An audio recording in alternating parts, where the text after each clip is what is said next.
Assalamualaikum teman-teman. Benar nggak sih Ustaz Syafiq itu menggunakan kacamata kuda dalam pendapat gitu?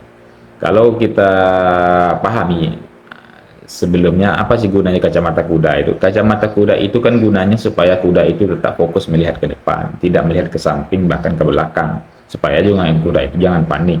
Jadi dia hanya melihat ke depan gitu.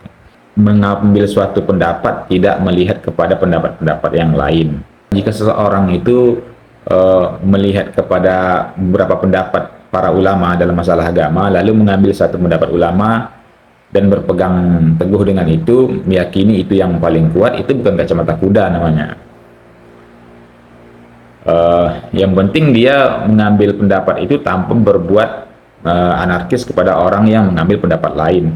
Nah, setahu kita belum pernah sih terdengar Ustaz Syafiq dan para jamaah yang lain itu memprovokasi jamaahnya, beliau memprovokasi jamaahnya untuk misalnya menggerebek kelompok jamaah yang lain yang tidak sependapat, atau membubarkan kajian mereka gitu kan, atau berbuat anarkis gitu.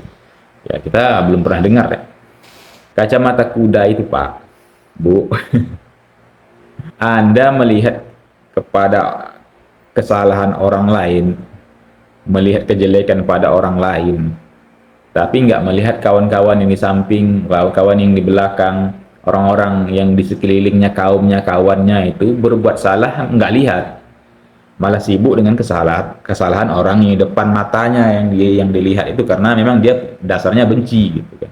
Tidak perlu Anda itu jadi ulama dulu untuk tahu suatu kesalahan, yang kesalahan itu memang sudah maklum orang tahu itu salah. Contohnya, tidak perlu Anda jadi ulama dulu supaya tahu kalau orang perempuan joget-joget di atas pentas itu dengan pakaian ketat dan minim dan sebagainya itu benar atau salah. Tidak perlu Anda jadi ulama untuk tahu itu salah atau benar. Betul nggak? Kita orang bodoh aja. Yang nggak pernah mondok aja tahu itu salah gitu. Nah, itu terjadi di kaumnya sendiri. Seharusnya itu dibenahi dulu baru mau membenahi orang.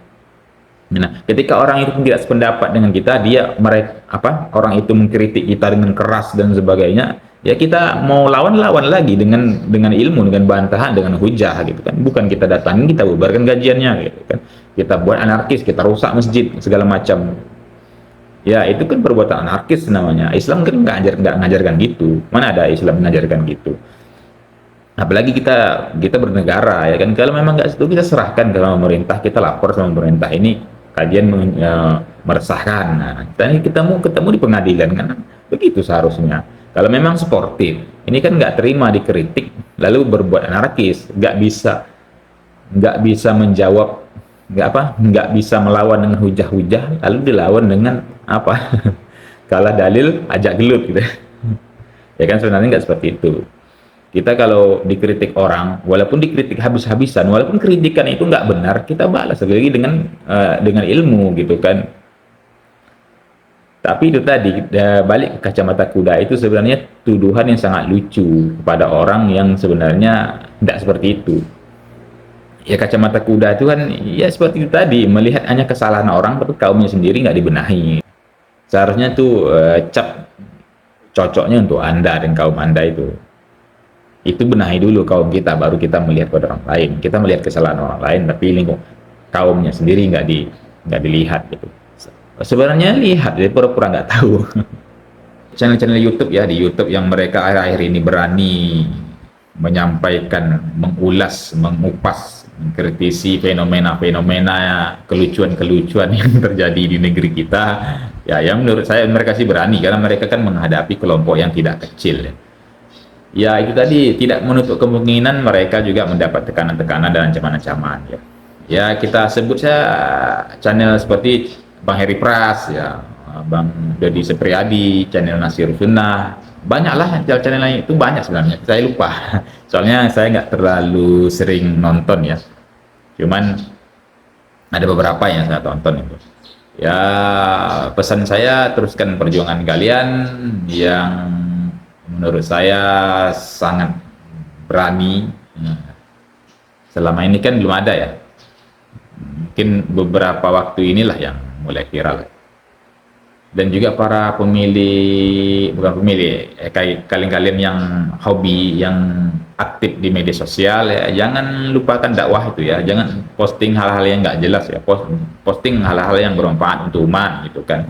Anda posting hal-hal yang simple yang umat baca, umat lihat, umat terinspirasi, lalu beramal dengan dasar itu, terinspirasi dari itu gitu kan. Ya Anda dapat pahala itu dari itu gitu, dari internet gitu kan. Ya bisa nggak meraup pahala dari internet? Ya bisa sekali gitu kan. Ya berjuang terus para aktivis YouTube, aktivis medsos ya. Jangan malu dikatakan pejuang medsos lah, mujahid medsos ya. Yang penting kalian ikhlas melakukannya. Assalamualaikum.